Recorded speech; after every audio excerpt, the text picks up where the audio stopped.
All right, let's talk about a skill that honestly can save you a ton of money and even make shopping kind of fun. I'm talking about the art of the bargain.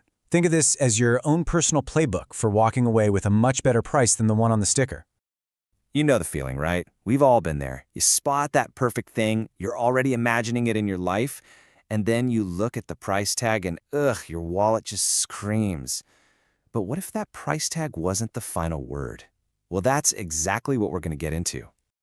So, here's our game plan. First, we'll define what a bargain actually is. Then we'll build up your bargaining vocabulary. From there, we'll walk through the real nitty-gritty, how to kick things off, how to make a counteroffer, and of course, how to close that deal. Okay, let's jump right in with section 1. What exactly is a bargain? Before we can go out and get one, we got to make sure we know what we're aiming for. You see, the word bargain is actually two things at once. On one hand, it's the noun. It's the goal, right? The thing you bought for a great price. But it's also a verb. It's the action of negotiating, the haggling itself.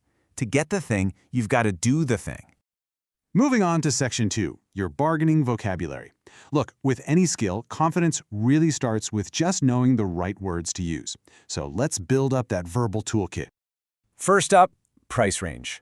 Before you even open your mouth, you need to know this. Your price range is basically your secret weapon. It sets your limits, it tells you when to walk away, and it keeps you in control of the situation.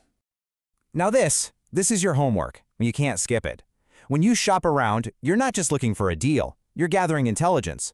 Knowing what other places are charging for this same item gives you some serious leverage.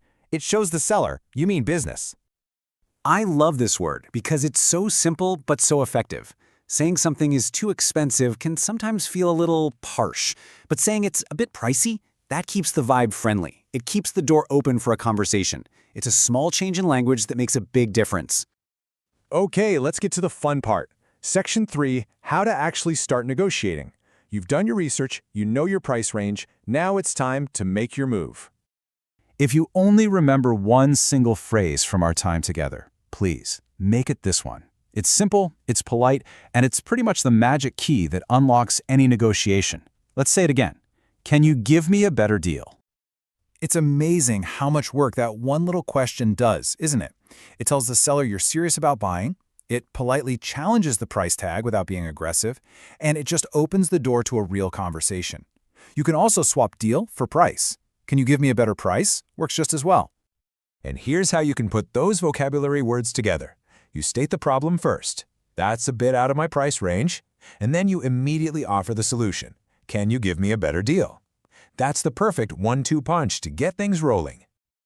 Okay, so you've opened the discussion, and the seller has come back with a new number. What now? Well, that brings us to section 4, making a counteroffer. It's your turn to respond. This right here is your go-to response when their first offer just isn't quite there yet. The key is that it isn't a hard no. It's more of a gentle push that keeps the whole negotiation alive and well. The strategy here is just brilliant. You're saying no to their offer, but you're also signaling that you're still in the game if they can do a little better. You're keeping the momentum going and putting the ball right back in their court to find a solution. So let's imagine the item was originally, say, $150. You asked for a better deal, and they've come back with, okay, how about $100? That's a nice drop, but maybe you think there's still some room to move. And there it is, in action. You just calmly say, that's still more than I wanted to spend. And just like that, the pressure is back on them. And notice what's so powerful here. You still haven't even had to name your target price. You're making them do the work. And all this back and forth leads us right here to section 5, closing the deal. You can't negotiate forever, right? At some point, you've got to land the plane. This is the final phase. Now this is a power phrase. When you say this, you're drawing a line in the sand. You're signaling that the haggling is over and this is your final number. It really forces a decision. And the great thing is, this works for both sides of the table.